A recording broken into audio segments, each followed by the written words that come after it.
shit! Oh shit! Good morning, everybody. We're reading Robert Greene's The Daily Laws. Today is November the 12th, and I'm really excited about today's read.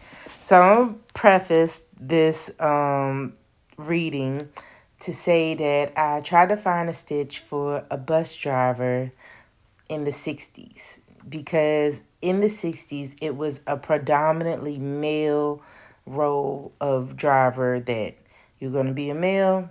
If you weren't in an urban area, you're going to be a white male. And I want to speak about how much this whole dynamic changed. All right, so early 2000s, I'm walking in to drive the bus, to start my training and to drive buses then, because my kids were little, and at that time you could have your kids with you when you drove school bus. So I brought my kids along.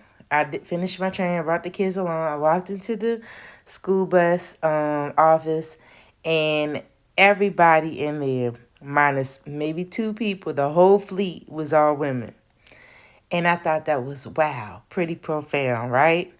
So now I'm getting into the industry of the trucking industry some 20 years later, and women are we take it over. So anyways, into my reading. For centuries, and still to this day, gender roles represent the most powerful convention of all. What men and women can do or say has been highly controlled, to the point where it seems almost to represent biological differences instead of social convention. Women in particular are socialized to be extra nice and agreeable.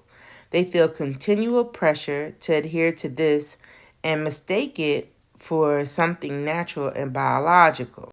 Some of the most influential women in history were those who deliberately broke with these codes. Performers like Marlene Dietrich and Josephine Baker, political figures such as Eleanor Roosevelt, businesswomen such as Coco Chanel. They brought out their shadow and showed it by acting in ways that were traditionally thought of as masculine, blending and confusing gender roles. Even Jacqueline Kennedy Onassis gained great power by playing against the type of traditional political wife. She had a pronounced malicious streak. When people displeased her, she showed it rather openly. She seemed to care little about what others thought of her, and she became a sensation because of the naturalness she exuded. In general, consider this a form of exorcism.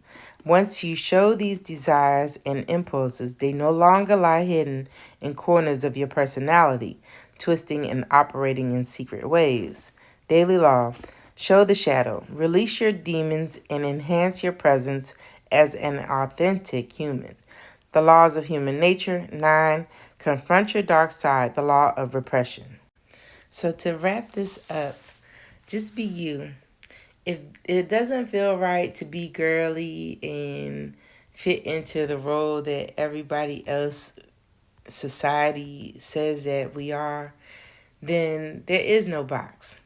You know, be who you are, be who you want to be who feels comfortable to you inside. And with that, you can't go wrong. Y'all have a good afternoon. I'm going to give me some barbacoa because that's what I want. And I'll see y'all tomorrow. We'll do it again.